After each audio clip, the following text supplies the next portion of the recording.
and welcome to News Today. Coming up, UK government wants its citizens in Ghana to be wary of a likely terrorist attack as happened in Kenya recently.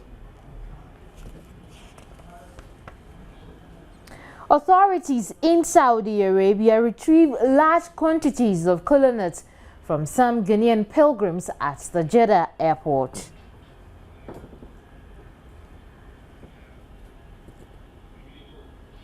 On the foreign front, Mali's newly elected President Ibrahim Boubacar Keïta calls for nations in the Sahara region to create regional and multilateral force that could intervene on the ongoing Islamist threat across the area.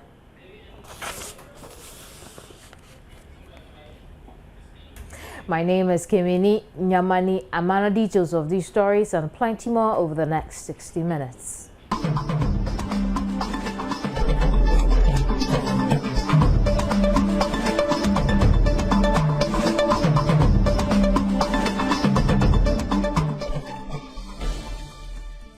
You're watching News Today, and in our first story, President John Mahama has paid tribute to the late Ghanaian poet and statesman Professor Kofi Awuno, who died in the recent terrorist attack at the Westgate Mall in Nairobi, Kenya.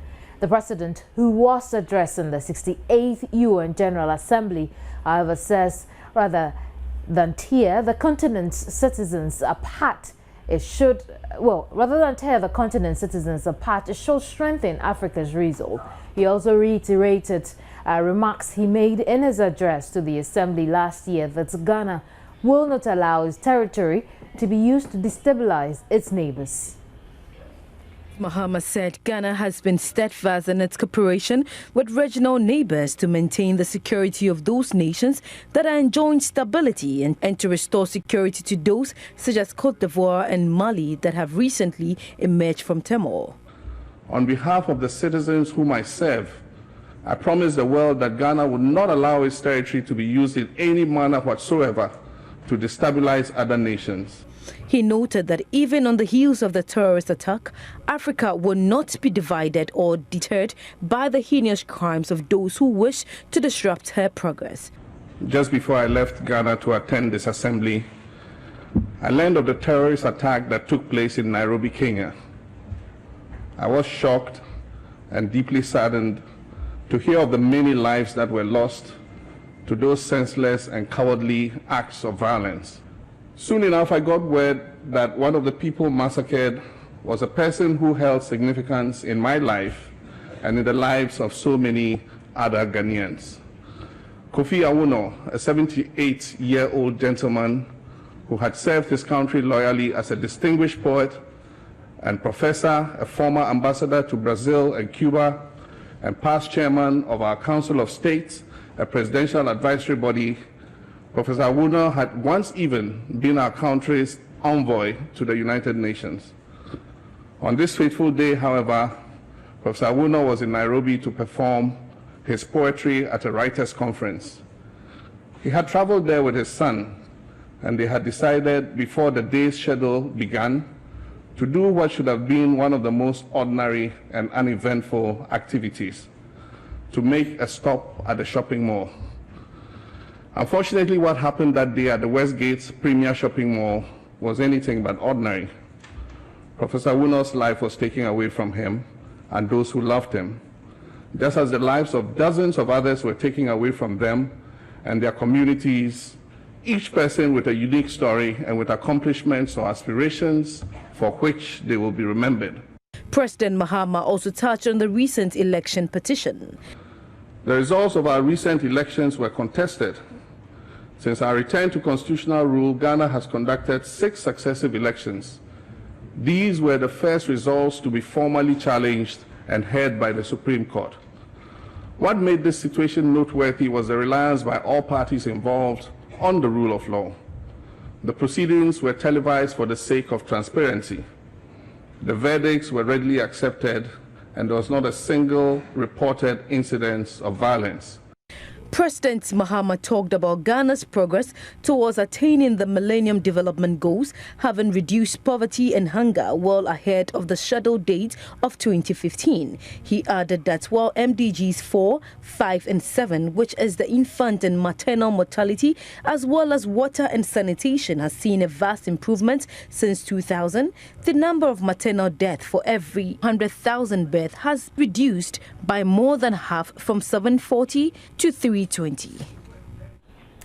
The UK government has warned all of its citizens in Ghana to be wary of a likely terrorist attack as happened in Kenya recently. The British government says it fears Ghana's contribution of about 120 troops for military intervention in West African neighbor Mali could spark retaliatory terror attacks from fundamentalist Islamist groups.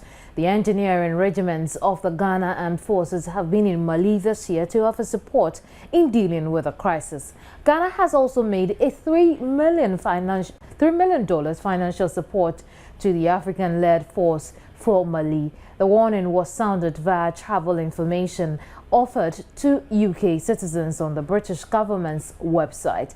It noted that quoting, there is an underlying threat from terrorism. Attacks could be indiscriminate, including in places visited by expatriates and foreign travelers. There is a possibility of retaliatory attacks in Ghana due to its participation in the intervention in Mali. End of quote. Now, the warning follows the recent attack on Kenya at a mall, where at least 67 non-Muslims were killed by Islamist group Al-Shabaab. Ghana's literary figure, Professor Kofi Awuno, was one of those killed in the attack, while his son, Afechi Awuno, also sustained injuries in the attack.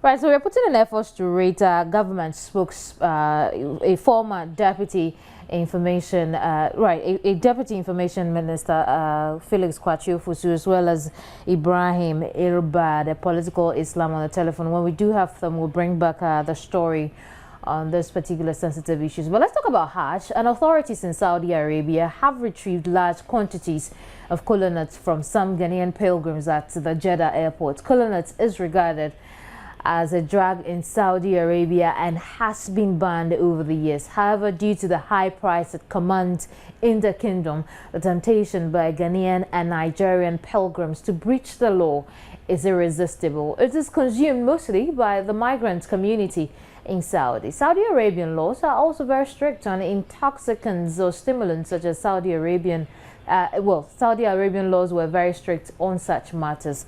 Joining us by telephone is Deputy Public Relations Officer of the Hajj Committee, Mohammed Amin Lamte. And many thanks for your time. I'm most grateful.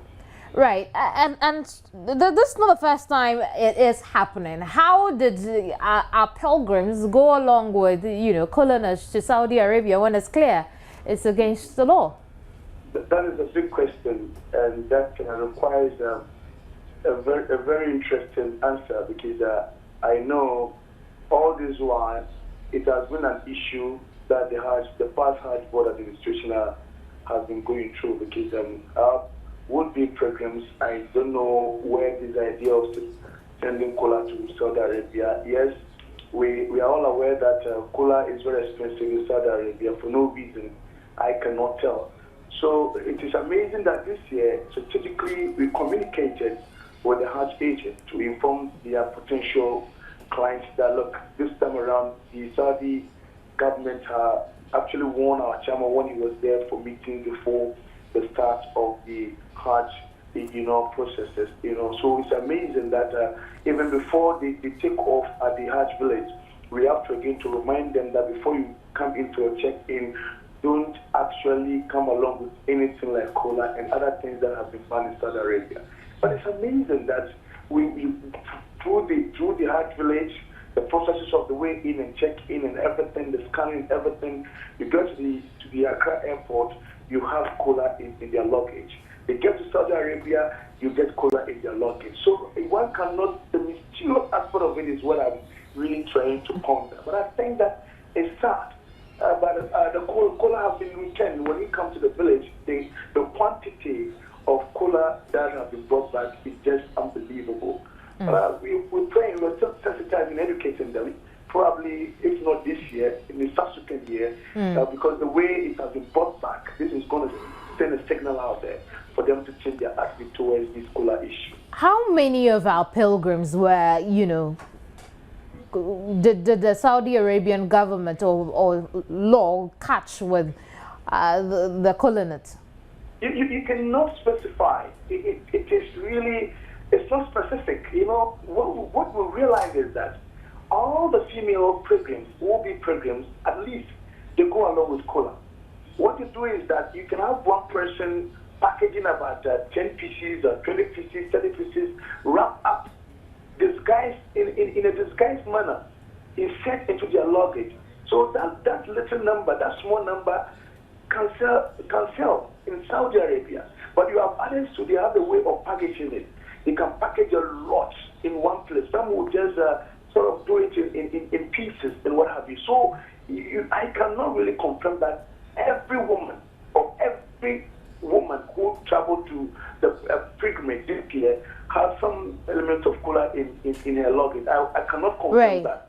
So specific, these are the people that were caught up with this cola issue. So these persons who the large quantities of cola nuts were retrieved from in Saudi Arabia, tell us what's happened to those persons. No, you see, the interesting aspect of the whole thing is that if people, they will not be caught with their luggage when they are going for their luggage. Now, even the Kotoka International Airport, what they do is that the passengers will be on board. They are on board, and then when the luggage are going through the normal procedure of check-in, they have a scanning machine, a system that will detect that there is cola in this. You know what? Some of them, what they do is that we have this thing in our local parlance that we call kuka. Kuka is a soup. It's a powdered substance that is used to prepare, cheese as kuka. So what they do is that they insert this cola into the kuka. So when you look at it, it's disguised and then you see it as kuka. But in there is cola. You understand me? So they will go and board the flight. They are in the flight. But when the luggage are going through the scanning system, they will detect it and they will bring it back.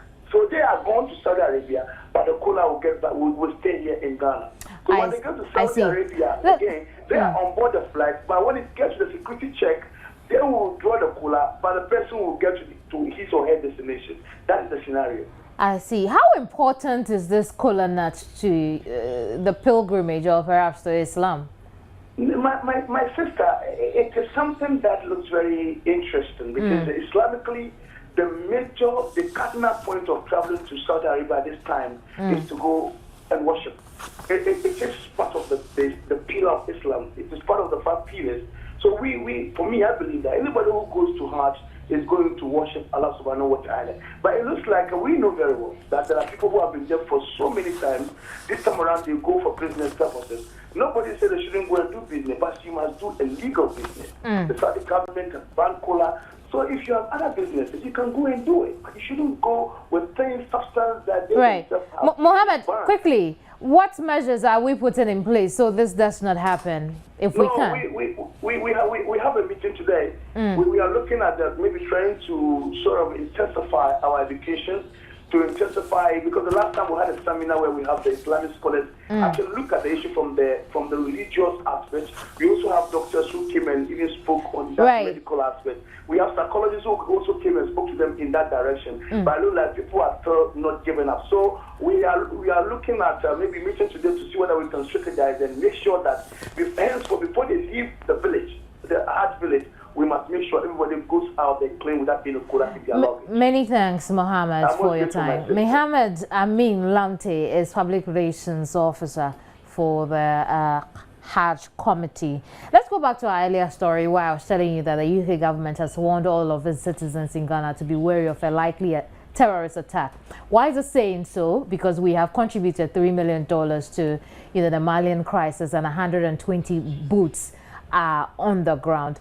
Felix Ofosukwache is a deputy information minister. He's joined us over the telephone over how government is digesting this matter. Hello, Felix. Hello.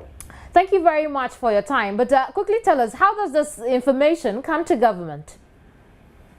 Well, government is not treating this information any different from the way it has treated all other routine communication emanating from various countries to their states who may want to visit Ghana. If you visit the website on which this communication was sent, you will find that it has there for quite some time. And there are country-specific alerts issued on numerous countries. There is an alert on Nigeria, there's one on Cameroon, there's one on Burkina Faso, and a host of other countries.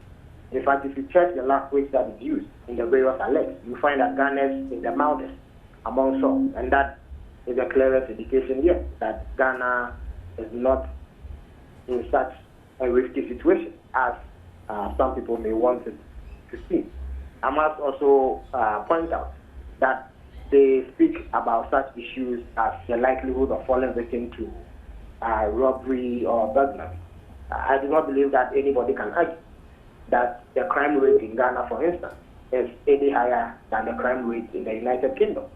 And therefore, one cannot be any safer in the United Kingdom than it would be in Ghana.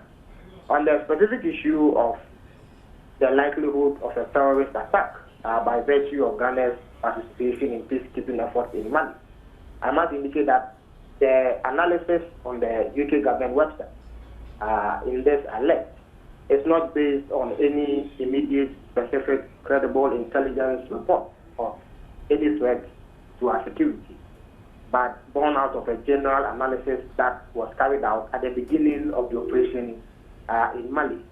It is also important not to interpret this alert as a direct consequence of the dastardly attack that took place in Kenya. So without sounding dismissive or without sounding complicit, I wish to assure the general public to go about their normal activities without let or hindrance, even as the country's security agencies continue to provide around-the-clock security to ensure that Ghanaians and people living in Ghana do not come to any harm. Right. Is government doing anything to respond to this? Because for many, this could, tell even on the kind of foreign investment we get here on. And if you could take, hello. Felix, I'm asking, is government doing anything to respond to this statement on? I think we have lost Felix Kwachiufutu, but I just wanted to find out from him how worried government is about the situation. If indeed it's not something we should worry about, how about image out there? But let's move on to some other stories. When we get Felix, we'll go back to the story. The Upper East Regional Minister says previous meetings held by the Kasina-Nankana West District Assembly where voting took place to reject earlier nominees for DCE of the area were not illegal, as argued by some members of the assembly whose appointments he revoked. Albert Soris reports from the region. The government appointed assembly members for the Kasina-Nankana West District on Wednesday told Joy News that a regional minister had accused them of disregarding the president when they rejected his nominee, George Nantra, for the position of DCE 10 days ago. According to them, the minister then proceeded to serve them letters revoking their appointments as assembly members with effect from 16th August 2013. They then argued that the letter invalidates previous assembly meetings where voting took place to reject the previous DCE nominee. Kopanamo James Kojo, who is the Kasina-Nankana West constituency chairman of the NDC, speaks on behalf of the aggrieved government appointees. And the information he gave us was that it's like the government appointed assembly members have disappointed him so much and disappointed the president to the extent that it is time for him as the regional minister to crack the whip. When he said that, we didn't understand what he meant until at the end of the discussion he pulled out letters from a brown envelope and served on all the government appointed assembly members that attended the meeting and told us from today our appointment has been revoked by the president. And when you take a copy of the letter revoking our appointment, you see that the appointment is with effect from 16th August 2013. You know, we went in for the confirmation of the first nominee, the second round of balloting on the 17th of August. However, Upper East Regional Minister Alhaji Limuna Muhammad Muniru has debunked the argument. They have not done anything wrong. Communication is a two-way thing. Until you receive the communication, it doesn't work. So it's as of yesterday that they took the communication and they took retrospective. Fine, there was nothing wrong with what they did. The previous one. We as an assembly can sit down to decide whether the decisions that they took before today, in between that time, are relevant or not. So these are by interpretation. That is why we have experts to interpret certain clauses. So they can go and look at the interpretations of the law, what it talks about. Because the issue is very clear that if I write a letter to you, until you get it, there's no communication. Meanwhile, after 4 attempts to select a district chief executive, members of the Katsina-Nanka West District Assembly have finally approved educationist Jordan Tra as DCE.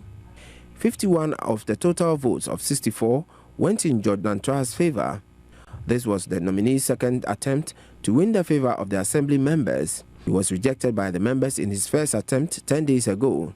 His predecessor, Thomas Adadalu, was rejected on 2 occasions after President Mahama nominated him to serve a second term as DCE for Katsina-Nanka West. Jordan Tra's confirmation therefore makes it the 4th time this year that the Katsina-Nanka West District Assembly members have had to vote to select a DCE. New assembly members were quickly nominated by the regional minister and sworn in to replace the ones whose appointments had earlier been revoked before voting took place.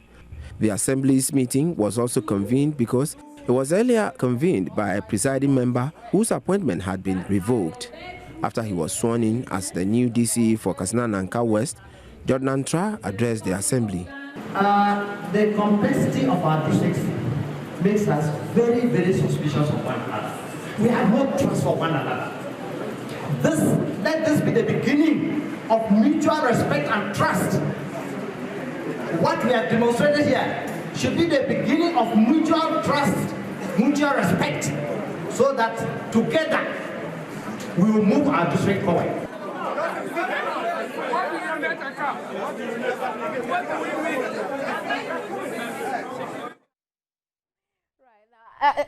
Over 9,000 rural children in hard-to-reach communities in Gushegu and Karaga districts in the northern region have been enrolled in school by the IBIS Ghana, an education development non-governmental organization, and its partners.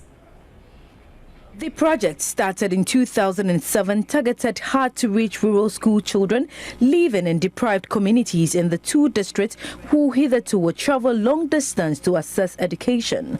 40 youth in the 2 districts were also supported to become professional teachers, while 160 more are in line to graduate next year. Approximately $5 million was spent on the project. The wing school model of education, which has folded up after a period of 7 years, helped create 39 fully fledged schools and 56 wing schools in the 2 districts with the expectation to transform educational standards. Country Director of IBIS, Charles Wontewe, addressing a ceremony in Tamale to end the project, said 3 Danish organizations came together with other local partners to implement the 7-year project.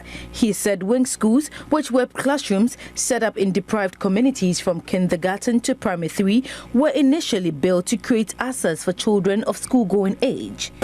Despite the difference in their historical development, despite their difference in the kind of work they did, they put their common interests above their differences and collaborated very successfully over 3 years in implementing the first phase of the Alliance for Change in Education's Wing Schools project in Gushegu and Karaga.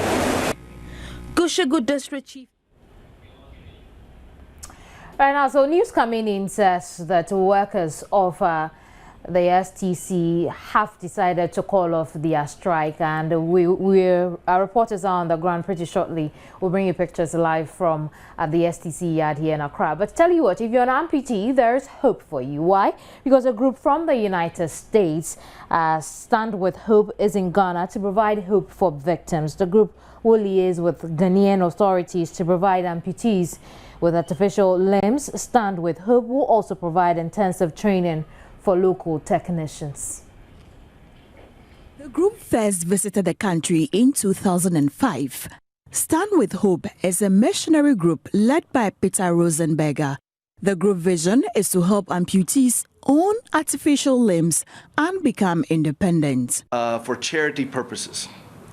I don't like to look at our organization as a charity outreach. I like to look at it as a collaborative outreach. Because, see, if I put a leg on one person, they will walk. But if I teach a man to make legs, hundreds will walk. If I share the gospel with them while doing both, and then I'm equipping them to stand with hope. And that's the The missionary group will also hold an intensive training for students and local technicians in our polytechnics and universities. The head of the National Prosthetics and Orthotics Center, Alex Asare Anobi, said the visit will be of immense help to the center. Here, we've been able to fix about 150 artificial limbs for our clients. They always come here with their own technicians and materials to work with. So they've been of a great help to us because according to him, the center is going through financial difficulties. Nothing yet, because Ghana's health service is also cash-strapped. You know, when you want to import these materials, they are very expensive. So these people have been a very great help to us. Had it not been for their benevolence, this place would have collapsed a long time, because we were doing the wooden one, which takes about a month to complete. But they brought us modern materials and other things. So I don't think Ghana Health Service is doing much. The group was established in 2002 and was introduced to the country through the initiative of Daniel Kodi, who was the former head of the National Prosthetics and Orthotics Center. Stand With Hope is also the main supplier of prosthetics components to the Ghana National Center. News Today returns shortly. Come back to News Today, and I was telling you earlier that workers of STC have decided to call off their strike and go back to work. And so we're going across the region to see if this information has got to some of the workers. And we're starting with the central region, where Richard Kojonyako is standing by to give us an update on the situation in the region. Hello, Richard. Good afternoon. Good afternoon to you too. What can you tell us about, STC workers and work today? Well, I'm currently at the STC yard in Cape Coast, and it's very close to the Goyle filling station here. The place is very empty. I saw a few workers there. I've been interacting with them, and what they tell me is that they've not heard that they are supposed to go back to work. And so for the past 3 days, there have not been buses at that station for the people leaving Cameroon. So the people have obviously heard that they are on strike, and so they are not even coming at all. And so they told me that the information is yet to trickle down from their leadership to where they are currently. And so that is why they are not also working. And so I've seen a number of some of the bags that have been packed, some parcels also have been packed there. So that is the situation here. The people have not returned to work, and the place is almost empty. Are they even willing to go back to work, or compromise in any way with regards to some of their worries that they've not had increment in salaries for 10 years? Are they willing to compromise and go back to work even if those promises are not fulfilled? For them, anything that will make them happy. And so they have the belief and the conviction that whatever decision that have been taken, and the committee that has been tasked to look into the issues that they raised will do a very good job. They have no problem. They are prepared to go back to work when the need arises or when they get the opportunity to go back again. Many thanks, Richard. Richard Kojo-Nyako is our Central Regional Correspondent, and he joined us from there with an update on the STC strike that we are getting reports has been called off. Pretty shortly, we'll visit the STC yard also here in Accra and find out if the workers there have gone back to work. But if you didn't know why they've been striking, the workers are citing, they are saying that their salaries have not been increased in 10 years and have refused to allow any bus carrying passengers to leave the yard. And for the second day in a row, no member of management was available to comment on the workers' action. Let's do some other business stories. And government's quest to raise 600 million cedis on bond market has been oversubscribed. The 5-year bond, which was sold by the Bank of Ghana today, received 650 million worth of bids from investors, about 52% more than the target. Investors would receive a return of 19%, fairly lower than the interest government is paying on recent bonds. Proceeds from the bond would be used to settle some debts that are maturing.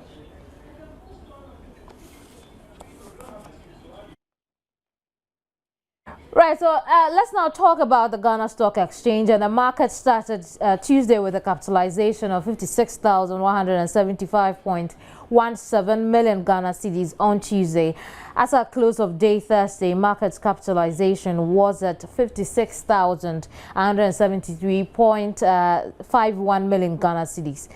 David Odoi down quiet to Gold Securities Limited, and he's here with me in the studio to look at the GSC performance, and then he would help us understand a lot more. But let's talk about how the stocks have performed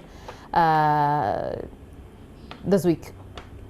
The stocks in general has been very good, though we still have some stocks that are dipping in their market value, but the stock market in general has been very good. The composite index, which measures the average market performance on the Ghana Stock Exchange, has kept on increasing from Tuesday up to close of trade yesterday. But the financial index, which also measures the performance of financial stocks on the exchange, also keeps dwindling. Nobody knows why the financial stocks are going down at this particular point in time, but the financial index has kept on falling since Tuesday. This is how the market has been. Yep.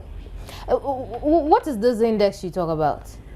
Yeah, when we talk about the index, it's an indicator that measures a performance of something. So when we talk about the index on the or the indices on the Ghana Stock Exchange, then it means we are talking about the indicators that measures the average performance of the stocks on the market. And as I said earlier on, the composite is the index that measures all the average performance of all the stocks on the Ghana Stock Exchange. And the financial index? Financial measures the performance of the financial stocks on the Ghana Stock Exchange. So when we talk about these indices, this is what they mean. What can you tell us about volume traded? Yeah, when we're talking about the volume traded, then it means the number of shares that exchange hands on the market, meaning the number of shares that people were able to buy and sell on the Ghana Stock Exchange at a particular point in time. And that is the volume traded. How are we faring with it? It's been good. Yesterday closed with a 16,093,492.52 thousand, and this is exciting. Nobody knows what actually happened, but the market, as I'm saying, it keeps on going up and down, and you can't just attribute a particular factor to it. But that is how the volumes are faring. Right, we'll come back and then talk about how we can juxtapose volume traded to value traded, and how we can comprehend all of that. But let's talk about Cocoa Board, where the company has launched its Cocoa Festival to deliberately promote the consumption of its products in the country. The festival is scheduled to take place between September 28 and October 1 to coincide with the annual Kopal Cocoa Day celebration. Marion Ture was at a news conference to outline events for the celebration, has filed this report.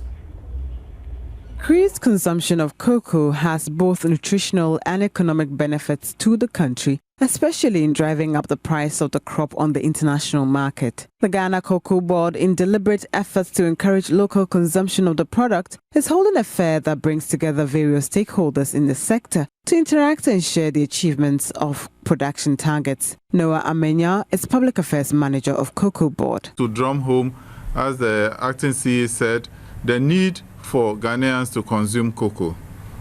Because of that, we would want Ghanaians to have a number of experiences as they go through the festival or the fair that accompanies the celebration. And to start with, we would have an experience zone which would enable each one who walks into the fair have a fair experience and a better understanding of how the cocoa industry had been arranged. So we'll get through the history of it. We will see a miniature cocoa farm. We will see all the activities that happens in the cocoa industry to help us to understand the industry better. As part of the celebration, the Cocoa Clinic has partnered with other stakeholders to provide medical services to the host community in Osu. Magdalene Ababaini is hospital matron at the Cocoa Clinic. This time, the outreach is going to be very special because we are adding on blood donation. When it gets to a situation where people need blood, we go to a lot of hell. So we're falling on a team from Kolebu Teaching Hospital to come and then offer these services on behalf of Cocoa Clinic Accra. Then we are also going to do about 1,000 school children. We know children are very prone to picking infections, worm infestations. Also, we will be there with a lot of drugs so that if any chronic condition is detected, and you are supposed to be treated, our able doctors are going to be there to identify this problem, give you the diagnosis, and then the appropriate treatment will be given. All these services that we are going to render are free. Nobody is going to pay a penny. On this note, we are going to encourage all the inhabitants of Osu and all other people living in Accra. Don't think I'm far from Osu, so I'll sit at home. Come, the services are free. Nobody is going to pay a penny. So come and then access these services, and I think you'll live long for Mother Ghana. If you need any reasons to consume cocoa, then consider this. Eating cocoa-rich chocolate will make your blood pressure a little better. Do your health a favor. Take cocoa today. For Joy News, Marian Toure reporting. Right, and so from cocoa and all that chocolate, let's go back to our discussion on the stock market. And we've been looking at the composite and financial index. We've looked at, what volume traded is. Let's now find out what value traded is. Value traded, financially, they will say the turnover on the market.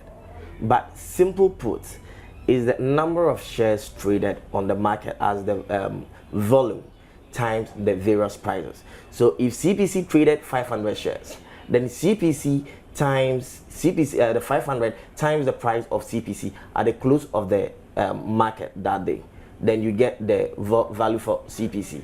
So afterwards, we just sum all the values of the various stocks that traded for the day, then we get the value traded for the particular day. Let's look at stock performance year to date. Which ones have performed well, which ones haven't? The Ghana stock market has really returned to investors. We have a stock like David, just hold that information for a bit, and we'll cross over to STC. Remember, I was talking about the fact that some workers who were on strike decided to call off their strike. Let's find out if it's true with the STC Accra situation.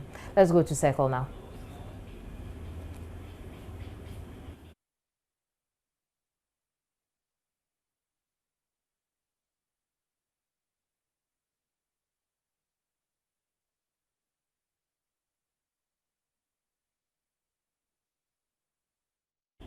We know you live on strike about doing the accident. So,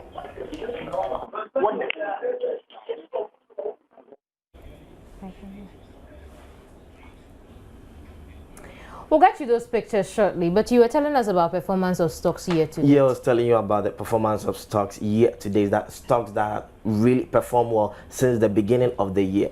On my list, I have PZ being the most performed with a year to date change of 372 372.22%, meaning the price of PZ since the beginning of the year has increased 372.22%. You can really imagine the amount of money you make if you were to have invested in PZ. We have it followed by EGL with 295. We have CAL there 171. We have GCB Ghana Commercial Bank 156, and we have BOPP 151. We have Mechanical Lloyd with 106. We have Guinness Ghana with 96, followed by Unilever 97 and Farmwork 79, and SGSSB now Societe Generale with 77.08. So these are the best, the most performing stocks since the beginning of the year up to yesterday trade close. Let's look at outlook for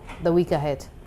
The week ahead, we are looking at the market will continue to recover from weeks of feeble performance, because the market for some time now was a bit down, but this week it looks like the market is really picking up, and we are anticipating the market will continue next week picking up. But looking at the financial stocks, we don't know what actually is going to happen. It can be that the financial stocks can also pick up next week, but even if it doesn't, subsequent weeks to come, we are looking forward that the financial stocks will also pick up and do well on the Ghana Stock Exchange. Right, David, let's go to the STC yard and then we'll come back to you. So let's go now. Till even that time reaches, because we have to see, as they promise, weekly there's going to be reports, and that they are going to call our attention anytime that they see they meet. So, but how have you communicated this to the passengers? Since the strike action, the passengers somewhere became stranded. Now that it's over, what have been said to them? And those who were stranded this past 2 days, what have you told them so far? Actually, we gave some of them their monies to go back, and some to, they are only STC conscious. They are only STC based. They don't go elsewhere. They have been calling, and we've been telling them that we've resumed duty. We've called all around the whole Ghana stations that everybody should resume duty, so at least most of them will get to know. So can you see on record that work is ongoing today? Yes. Can't you see me working now?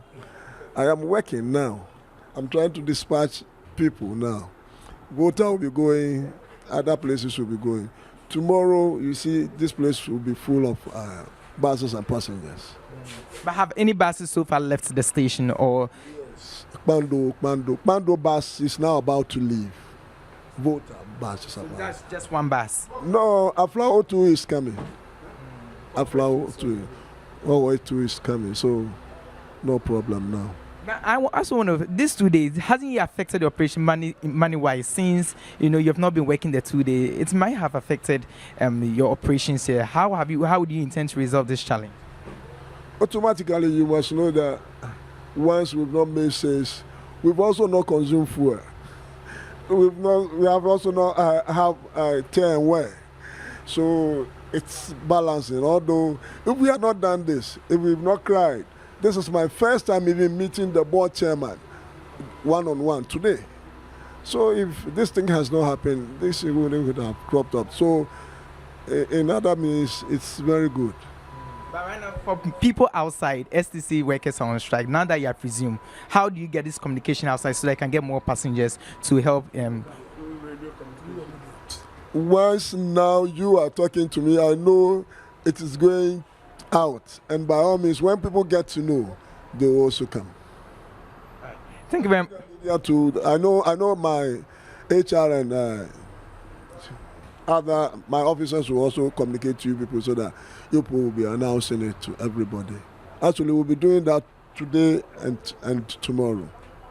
So we can confirm that the Kpando bus is currently in, it will be loading passengers to the Kpando and Hohoi too. So we'll be going out there to look at the situation there now. Thank you very much, Mr. Sapon. Okay. So there you have it. Workers of STC have called off their strike, and like he told us, information is trickling down to the rest of the regions. You remember that we went to the central region, and our correspondent Richard Kojonyako told us that workers there say they have not heard any information, but if they do, they will go back to it. So I'm sure they'll go back to it. In fact, Kpando has left the STC yard here in Accra for the area. But David Odoi of Gold Coast Securities Limited he's been educating us on the stocks and how the stock market performed this week and year to date. David is still here. Unfortunately, we've been interrupting our conversation today very much. Let's quickly wrap up with this information from the UK government that this place could be a target for terrorist attack. Is it likely to affect our stock investment on the stock market? In the long term, it's likely to affect it because investment deals with money, and we have a lot of foreign participants on the Ghana Stock Exchange.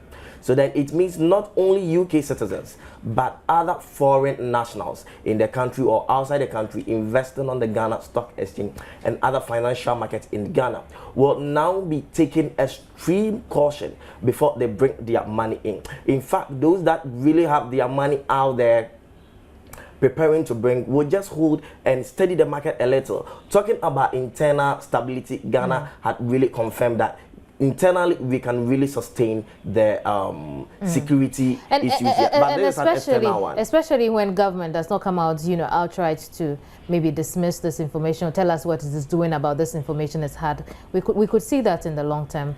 Many thanks, David, for your time. It's been very educating me on the stock markets. Thank you. David Odoi is with the Gold Coast Securities Limited. So if you want something on the stock markets or anything that has to do with investments, you know where to go to. Sports is brought to you by Tigo and is next.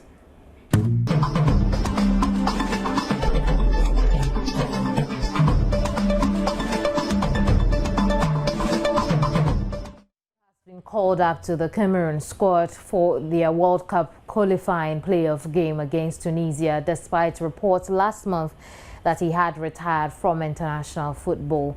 Chelsea striker Eto'o reportedly declared his intention not to play for Cameroon to his teammates after their World Cup qualifier against Libya. The Cameroon coach Volker Finke did not confirm the reports, saying Eto'o was the right person to make known his decision. There are pressures from different quarters for Eto'o to change his mind and take the team to the World Cup, even if he wants to retire after the playoffs. Some Cameroon officials have written to him asking him to reconsider his decision, as half the National Union of Cameroon footballers. Cameroon legend Roger Miller, now a roving ambassador for the National Federation, has even offered his help in trying to convince the four-time African Player of the Year to return. Cameroon away from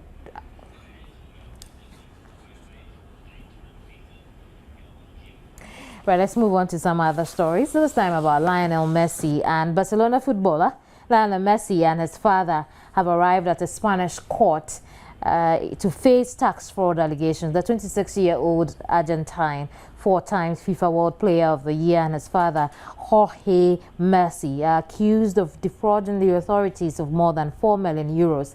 They are suspected of using companies abroad in Belize and Uruguay to sell the rights to use Messi's image. They both deny the allegations, which dates back to 2007-2009. Messi and his father are accused of 3 counts of defrauding the Spanish state of taxes. That's it for the segment, brought to you by Tigo. Time now for some international news. And in Mali, newly elected President Ibrahim Boubacar Keïta has called for nations in the Sahara region to create a regional multilateral force that could intervene quickly to respond to the ongoing Islamist threat across the area. Attacks in Niger, growing instability in southern Libya, and clashes between Tunisian government troops and Islamist militants have shown how Al-Qaeda-linked rebels had taken advantage of a security vacuum in the region since French-led forces intervened in Mali earlier this year to oust them. Despite the presence in Mali of some 3,200 French troops and the UN peacekeeping mission in Mali, MINUSMA, trafficking routes across West Africa remain wide open from Mauritania on the Atlantic coast through Algeria and Mali into Niger and Libya. Regional rivalries are aggravating the problem for Paris and its Western allies, with a lack of cooperation between Saharan countries, helping militants to melt away when they come under pressure and regroup in quieter parts of the vast desert. Let's stay on the continent, and human rights groups have called on the government of Sudan to halt violence against protesters in cities around the nation. Amnesty International and the African Center for Peace Studies are expressing concern for Sudanese protesters who were shot or arrested by security forces after demonstrations Tuesday and Wednesday.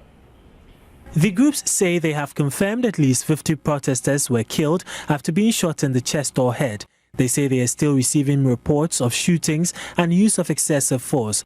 Lucy Freeman, Africa Deputy Director for Amnesty International, said shooting to kill, including by aiming at the head or chest, is a blatant violation of the right to life. The government says 29 people have died since the rioting erupted on Monday.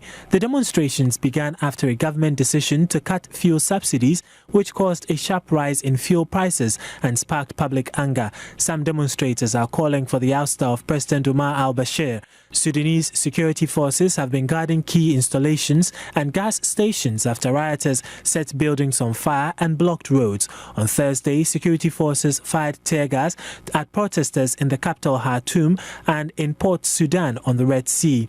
The escalating unrest has become one of the biggest challenges to Bashir's government since he seized power in 1989. Sudan's fuel crisis began after South Sudan became independent in 2011. The new nation took over about 3/4 of Sudan's crude oil production.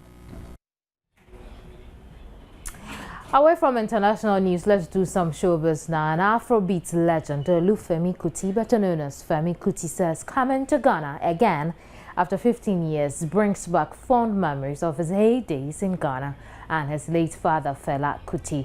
He also describes the famed Ghanaian hospitality as the best in the world. Since I've arrived here, everybody has been so happy, and it's very important for me to oblige because everybody has been so happy. Femi Kuti, who arrived in the country last Wednesday, says he has sampled a couple of Ghanaian dishes, including fufu, which he ate twice on the day of his arrival. He hopes to sample as many Ghanaian dishes as possible before he leaves the country. Coming back has brought so many good memories. The food, the way. What I loved most about Ghana was everybody's always speaking in language. And so I'm always just nodding my head musically, listening. Because even if they, I want to say on the radio, so, you know, it's so different from Nigeria. I'm really living the moment. You know, when the police here even arrested my father, he was shocked.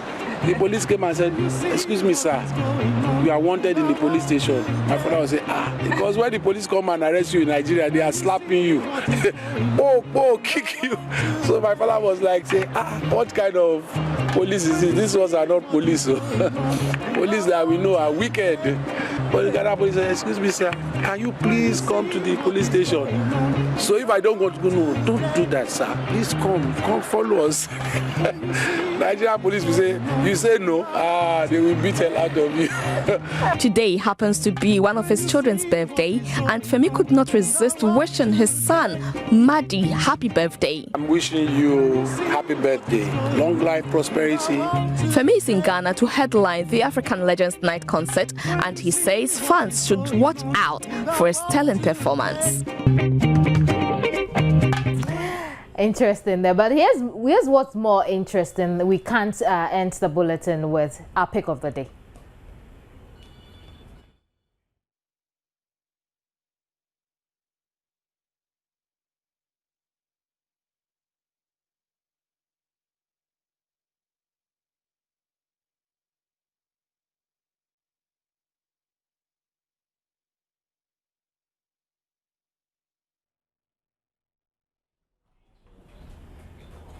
Can I comment on that? No, I can't. All right, our headlines again. And the UK government warns British citizens in Ghana to be wary of a likely terrorist attack as happened in Kenya recently. Authorities in Saudi Arabia retrieved large quantities of kola nuts from some Ghanaian pilgrims at the Jeddah airport. Mali's newly elected president Ibrahim Boubacar Keita calls for nations in the Sahara region to create a regional multilateral force.